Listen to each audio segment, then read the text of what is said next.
Magandang umaga po sa ating lahat. April 26, 2020, umaga, Sunday School service natin.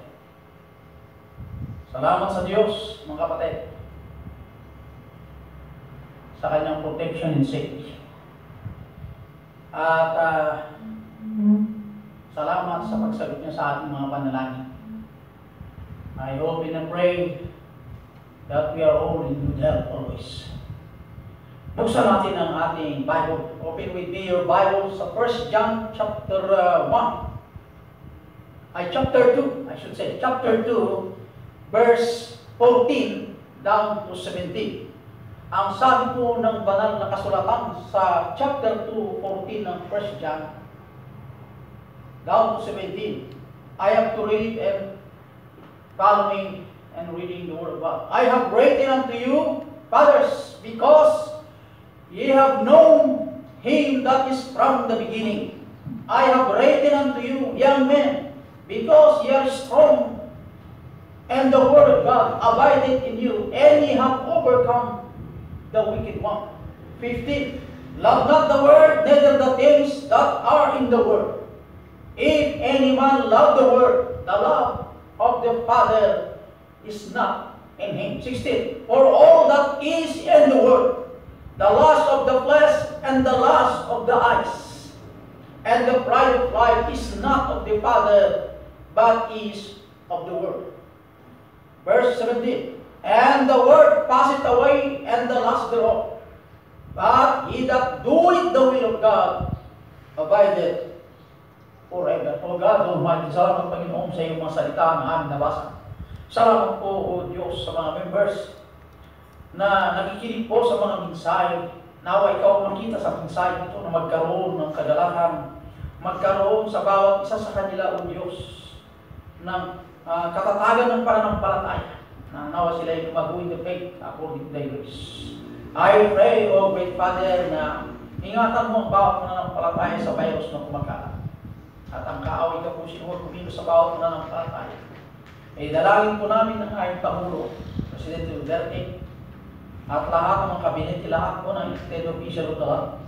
Hindi lang po sa mga elected official, kundi lahat ng mga tao dito sa bansang Pilipinas, na nawa Panginoon sa magitan ng biyaya, ay alisin mo po itong kumakalat o itong virus o Diyos na problema ng bayan. I pray, O great God, kung sa ganun, itong mga taong hindi pa nakakilala sa itong paraan papuntang langit na bayan, ay makilala ka na si Jesus Christ lamang paraan. I pray, O God, hindi lang sa bansang Pilipinas, kundi sa lahat ng bansa o sa buong mundo. I pray, O God, na alisin mo po ang virus. Maraming namamatay ng Panginoon, hindi ko alam kung ang mga ito ay nakarinig na ang mensahe ng kaligtasan. I pray, Father, na nawa ay hindi na lumaganap ang virus, kundi mag-intervene ka, O God, ng problema ng mundo upang sa Lord Diyos sa magitan ng biyaya, mawala na po ang mamamatay dahil nalis muna ang virus. It is our prayer, O God, it is all by the grace of thy grace, in thy mercy, and will, O Panginoon, ay pagkalupo ang aming pong panalangin. Bless po ang mensahe at ang lahat ng mga kikinig na magkaroon ng hapon na magpatuloy paglingkod despite of many trials. Thank you, Father, sa Jesus Christ our prayer. Amen. Ang sabi po ng banal na kasulatan sa chapter 2 ng 1 John 14 down to 17. Noon po tayo ay naligtas. When someone gets saved, they find out that they are in the battle zone. Noong tayo po inaligtas, ay nasa battle zone po tayo. Because we have three enemies. The external enemy, which is the world. An internal enemy, that is the flesh. An internal enemy, that is the devil. Kaya yung tatlong kaaway natin, nagpapagdigma tayo sa tatlong kaaway nito. Nadala natin po ang bandila ni Kristo. Many Christians who are worldly would not be worldly if they knew what the word is. Kung lamang amang Kristiyano ay lumakad sa kalooban ng Diyos, hindi po sila makipagsang-ayon kung lamang kilala nila kung ano talaga ang word na tinutukoy ng banal na kasulatan. What the word is doing, how the word operates, and where the word is going. Kung alam lang natin ang word, sino ba, ano ba talaga ang sanlibutan? At ano ang ginagawa ng sanlibutan? At kung paano mag-operate ang sanlibutan? At saan naman patutungo? Ang word ay nilikha ng Diyos na ito ay maganda at maayos sa ulit. Pero ang tinutukoy ng banal na kasulatan ng word ay ang mga tao. The way how they operate the word na nilikha ng Diyos. It is an arrangement or constitution. It is an order or decoration. That is the meaning of the word. Yung last po tinutukoy ng banal na kasulatan po ay ito po ay sinful desire or it is a carnal attitude. Yung flesh ay ito po yung it is the natural of man, including the unrenewed will in mind, moving in the word of self-want, self-imposed, self-ordinances, gratify the flesh. Yun po ang laman. Kung galing ng katawang ito, ay ito po nagmula sa attitude ng laman. Yung last po ay ito po sinful desire. Yung po hinahangat. Ano po? Ito po ay labag sa Diyos. The word, yung mga galaw o itong mga kilos ng mga tao. Ang title ng mensahe, The Practice of Spirituality. The Practice of Spirituality. Ano ba yung mga kinalalagyan natin na kumilos sa magitan ng spiritual na pamamaraan? Noong tayo po ay tinubos ni Kristo bilang ating pong tagapagligtas at Panginoon, tayo po ngayon ay nasa digmaan ng pakikibaka. O tayo po ay nasa sitwasyon ng pakikibaka, yung tatlong kaaway, yung pong katawang ito. Na ito po ang pangako ng Diyos na sinasabi sa 2:15. Unang puntos, the word, iyong salitang sanlibutan. Ang sabi ng Biblia, ang sabi po ng banal na kasulatan, sanlibutan. Dito nagsalita ng Diyos, love not the world, neither the things that are in the world. Huwag natin pong mamahalin yung sanlibutan. Ang tinutukoy na sanlibutan, hindi po yung bundok, itong ginagalawan natin na lupa, hindi po yun. Yung mga tao na nandito sa lupa, na mayroon silang kanya-kanyang ugali, na hindi tutugma o itisasang-ayon yung pong will ng Diyos. At hindi lang po yun. Neither the things that are in the world. Yung mga bagay mayroon po sa lupa. Kapag ng kayamanan. Mamahalin natin ang kayamanan at ang mga bagay nandito sa lupa. Pero ang gustong tumbukin ng Diyos, hindi naman higit na mamahal ang mga ito kaysa sa salita ng Diyos. O higit yung mayroon sa lupa kaysa paglingkuran ng Diyos. O higit na binibigyan mo ng halaga yung mayroon sa lupa kaysa sa Diyos. Ganun ang ibig sabihin niya, mga kapatid. Kaya love not the world, neither the things that are in the world. Sa Acts 17 verse 24, it is not the word of nature, God that made the world and all things therein. Maliwanag po yung pong nature ng word. Mayroon po sa lupa dahil nilikha ang Diyos ang lupa at ang sanlibutan ng mga karagatan. Lahat mayroon sa lupa ay maganda. Maayos ang lahat. Perfect creation. Pero ang mga tao na mayroon o tumitira sa lupang pansamantala ay hindi sila sumasang-ayon yung gusto ng Diyos. Marami sa atin hindi sumasang-ayon. Katulad ngayon, may COVID, corona, virus. Pag sinabi ng batas, walang lumabas o walang lalabas sa bahay. Mag-stay at home, social distance, maghugas ng kamay. Kaya ito malagi sinasabi sa atin. Kung ang batas ng tao na nakikita natin yung mga tao na nagbibigay ng utos, hindi natin sinusunod. Yung pangkayang hindi nakikita nagbibigay ng utos. Magkaiba yung nakikita mo nagbibigay ng utos kaysa yung nag-uutos, hindi mo nakikita. Amen? Kaya maliwanag po na Itong word means to order or to arrange, to put in the proper condition. Yung word, katulad po yung word, sanlibutan. Ang ganda ng karagatan. Maganda ang karagatan ng paglisan ng Diyos. Walang problema yung word na tinakikita natin. Pero yung tao na nakatira sa word na ito, katulad yan, isasang-ayon ng Diyos. Dynamite sa dagat, dynamite kahit saan-saan, maraming namatay ng isda para maraming makuha. Kailangan sa lityo yan. Pwede naman huliin ang isda na maayos. Ganun yun. Sa pag-aasawa naman, nasa property, nasa kuban ng Diyos sa mag-asawa ang tao. Pero nga dyan, nagbabawal mag-asawa. Kasi alam ng Diyos ang kailangan ng tao. Yung proper to arrange. Yung mayroon po tayo sa lupang ito. Ay yung attitude natin pakikitungo sa Diyos. Yung attitude o galaw ng tao. Kung paano isaayos yung magandang nilikha ng Diyos na lupa. Iyon po ang problema. Hindi natin po makita kung paano ang Diyos mag-ayos ang tao. Kasi ang tao hindi pa kilala ang Diyos. Kilala nila ang Diyos sa magitan ng pangalan. Kilala nila ang Diyos sa magitan ng tradisyon. Kilala nila ang Diyos sa magitan na itinuro ang ating mga naunang tao na pumunta rito, dalang Christianity, katulad ng mga Espanyol, dala nila ang Christianity. Pero tinago ang Bible. Ang banal na kasulatan ay tinago. Ang tao sa lupa gusto nila i-destroy, sirain po ang banal na salita ng Diyos. Pero nangako ang Diyos, He preserved His word forever. Sino kaya ang tao na sisirain pa ang Diyos kung saan ang Diyos ang plano? The words of sport, katulad itong sport.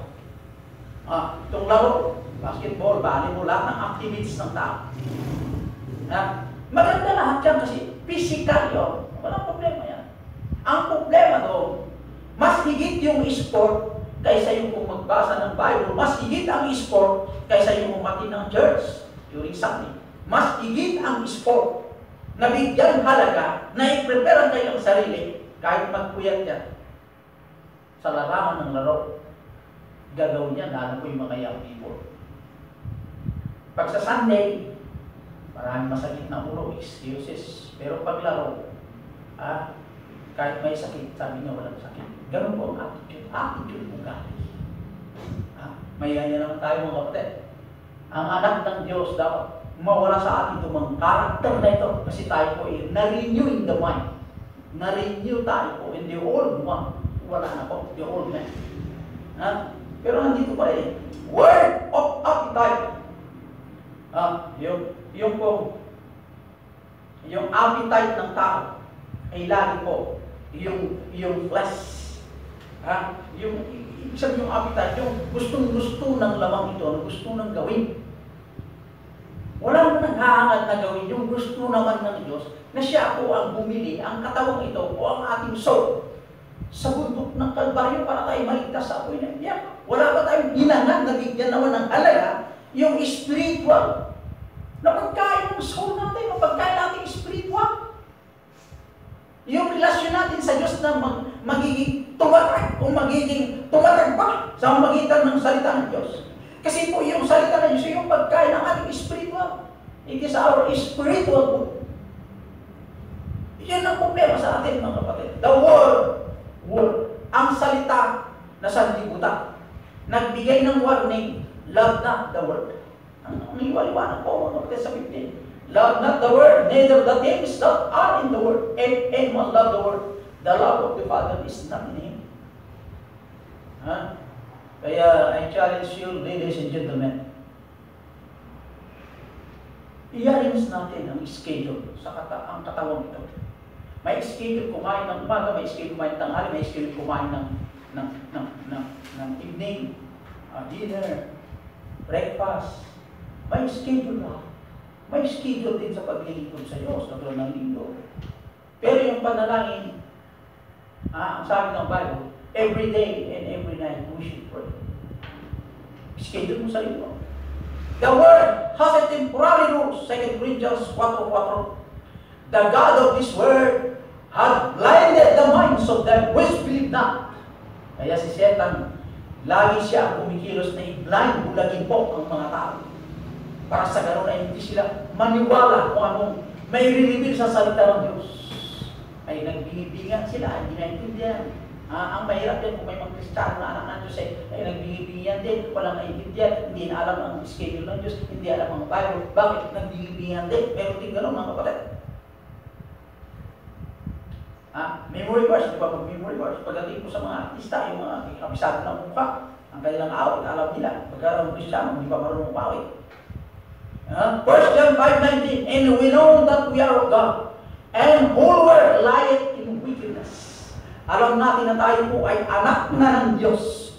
Ang sanlibutan ay nandito po, nakasaksak sa kanila, iyong pong wickedness, na yun ang ating pinagmulan. Noong hindi pa natin nakilala si Kristo bilang ating tagapagligtas at Panginoon. The world has its children, Lucas 16:8. The children of this world are in their generations wiser than the children of God.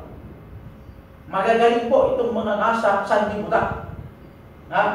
Kasi po ang karunungan mayroon sa lupa, ang tingin ng tao, ito po laging pinapalakpakan ng tao. Kasi marunong siya. Kaysa sa mga anak ng Diyos, kasi ang tingin ng mga tao sa mga anak ng Diyos ay mga mahihina, ay ito po yung mga kakulangan ng pag-iisip. Ito po yung mga walang ginagawa. The children of light. Yan din naman ang describe ng mga kaaway ni Kristo noong panahon niya. At ganoon din po sa Old Testament. Ang lahat ng lilikod sa Diyos ay mga mahihina. The Word has a spirit, 1 Corinthians 2:6 and 12. A spirit of the world and the wisdom of this world. Its wisdom is what? Twisted and perverted. Yung espiritu ng sanlibutan ay ang kanila pong pinagmulan ay sila po ay perverted, twisted. Marurunong po sa perversion, marurunong din po kung paano i-twist ang banal na salita ng Diyos. The spirit of the world. Iba po yung the spirit of God. Pag spirit of God, gagawin ko kung ano yung mayroon sa Diyos. The world is corrupt through its lust, 2 Peter 1:4. Having escaped the corruption that is in the world through lust. Yung pong corrupt na ugali ng lamang ito, na ugali dito sa world, yun po ay nagbibigay po na hindi wasto paglilingkod. Corrupt. That is in the world through lust. Sa magitan ng lamang, nagkaroon ng corruption. The world hate Jesus Christ, John 15:19. If ye were of the world would love his own. But because ye are not of the world, but I have chosen you out of the world, therefore the world hated you. Maliwanag po ng sanlibutan ito o ang mga taong gumagalaw sa lupang ito. Inihihate, inaayawan nila, pinakasusuklaman nila si Jesus Christ. Pang-ibabaw lang po yun na paglingkuran si Jesus Christ. Pero, itinuturo maglingkod ka kay Maria. Kay Santo Papa, alam mga saint ay sinasama nila upang sa ganoon, mayroon tayo po pakinggan ng ating Panginoong Diyos ang ating mga panalangin. Samantalang ang sinabi ng banal na kasulatan, it is only Jesus Christ that God may hear our prayers. Walang sinabi ng banal na kasulatan, isama mo si Maria, si San Pedro, they are all human. They died. Namatay na sila, hindi po nabuhay ng pili. Tapos gagawa pa ng ributo dyan. Ang liwanag banal na salita ng Diyos, huwag kayong gumawa ng ributo o imahe na katulad mayroong sa langit.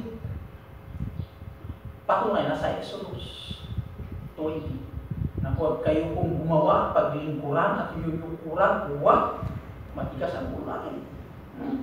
Wilderness is anything that keep you from having God as you ought to love Him, and from doing the will of God as you ought to do it. So, paliwanag mga kapatid. Wilderness is anything that doubt and your spirit that comes between you and God and keep you from living the Christian life to the fullest. Maliwanag po. Ang Panginoong Jesus lamang po ang paraan kung ang si Jesus Christ ay mag-i-intervene sa problema ng bawat mananampalataya, manatili tayong kaaya-aya sa harap po ng Ama. Dahil ang Ama natutuwa sa ginagawa ng anak. Napiplis ang Diyos Ama. Ay itong Jesus Christ naman, binigyan tayo ng good example, yung good step, how to obey the Father in His name. At tayo po'y laging violator. Kaya the world, maliwanag na pinagbabawal sa atin na huwag nating mahalin na higit kaysa salita ng Diyos. John 17:6, second point. John 17, verse 6. Anong sinabi po ng Bible sa John 17, verse 6? John 17, verse 6. Ang sabi po ng Bible sa John 17, verse 6, I have manifest thy name unto men, which thou gavest me out of the world. Thine they were, and thou gavest them me, and they have kept thy word. Kaya matwala. Pangalawang putos, the method of the word. Methods. I have manifest thy name unto men, which thou gavest me out of the world. Example, if you are saved, spiritually, you have been saved out of the word system. Galatians chapter 1, verse 4. Nung tayo po ay naligtas na, yung sistema ng word ay hindi tayo sumasang-ayon dahil yung espiritu na mayroon po tayo, inaayawan niya yung ugali ng word. Says that Christ died for us that He might deliver us from His present evil world. John 17:11, and now I am no more in the world, say, sinabi ko rin Jesus Christ, but these are in the world. Wala na si Jesus Christ, alam ko na nung umuwi na sa langit. Pero yung presensya ng Diyos nasa atin pa rin. Maliwanag po, tayo po ay tinubos na we are not under the law. We are not of the world, but we are in the world. Hindi na tayo sumasang-ayon yung takbo ng world. Hindi tayo sumasang-ayon. Pero nandito pa rin tayo sa sanlibutan na ginagalawan natin temporarily. Si Brother Edmond, magandang maabot na yung 80 na edad o 100 na edad.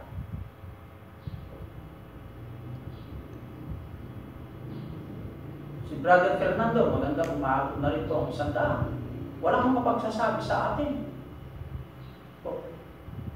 Si Sister Laura Gadyan, maganda umaabot ang 100 na edad. Kaya Sister Lourdes, maganda umaabot. Si Sister Lisa, iba ko lang umaabot na kaya 50. Alam niyo mga kapatid, ito ang sinasabi ko sa inyo. Yung word na ginagalawan natin temporal. Temporal. Tayo po ay nakatira sa world na temporal. Dahil ang buhay natin temporal din. Bakit? Yung virus lang ba ang pwedeng kumitil ang buhay ng tao? Hindi. Pwede accident, heart attack, bago hospital. Maraming kamatayan, hindi yung virus. Kung bakit kasi naialaw ng Diyos yung virus, para ipakilala niya sa sanlibutan na ang Diyos ay kaya niyang ipahintulot ang virus na umalat at insultuin ng mga tao. Kahit magaling kang doktor, kahit sino ang pinakamagaling, pwede ka po. John 17:8, as thou hast sent me into the world, even so I have also sent you into the world. Si Jesus Christ, nagsasalita po ito, si Jesus Christ ay sinugo ng God the Father. Si Jesus Christ naman, tayo rin po ay sinugo para dalhin ang mensahe, the same word, sa mga tao unsaved.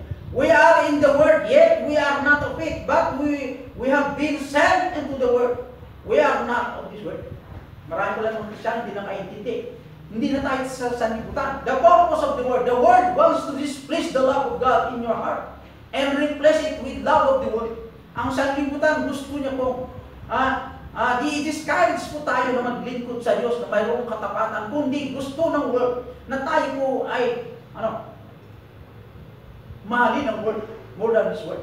Mamahalin ang sanlibutan kaysa salita ng Diyos. First, I will start by trying to get you to be a friend with this world. Una, kakaibiganin ka. At sabi po ng James 4:4, warning, ang sabi ko doon, Kung nangangarap ka rin makipagkaibigan sa sanlibutan, makipagdigma ka sa Diyos. Yung pong flirting, o ito po yung playing or toy with the word is unfaithful to God, then comes courtship, engagement, and marriage. Yung mga tinutukoy na playing with this word, makipaglaro ka sa sanlibutan, means unfaithful sa Diyos. Kaya kung ikaw ay manangarap ka mag-asawa, magandang mangarap mag-asawa kung lamang nasa plano ng Diyos sa buhay mo. Ganun yun. Huwag kang magpaplano na i-disregard mo ang plano ng Diyos. God wants us to be trained to be a fighter of this word. Pero ang mga tao, bago pa lang matrain, natukso na. Kaya, ladies and gentlemen, I challenge you. Mas maganda ang Diyos ang magmod yung buhay na tinubos niya sa bundok ng Kalbaryo. Siya rin po ang ating po master in life. Siya ang planner. Siya rin po ang bahala kung saan tayo dadalhin. Kaysa yung word ang magdadala sa'yo, saan ka dadalhin ng word? Kaya, tandaan mo, ang word ay temporal. The word will be condemned. Condemnation ay mangyari sa sanlibutan. Kaya huwag natin mamahalin ang sanlibutan. The pressure of the word. The word puts pressure on us in three ways. The lust of the flesh. Magkakaroon ng pressure ng word. The lust of the flesh. First, John 2:16.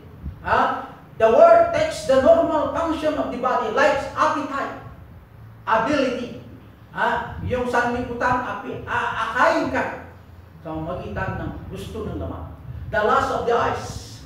Ito po yung gate, pintuan ng mind. The word will lure the eyes toward things that will destroy us. Katulad yung nangyari kay A, nakita niya yung ganda ng bunga. Doon natusok. The pride of life, meaning the empty display of life. Trying to impress someone within itself.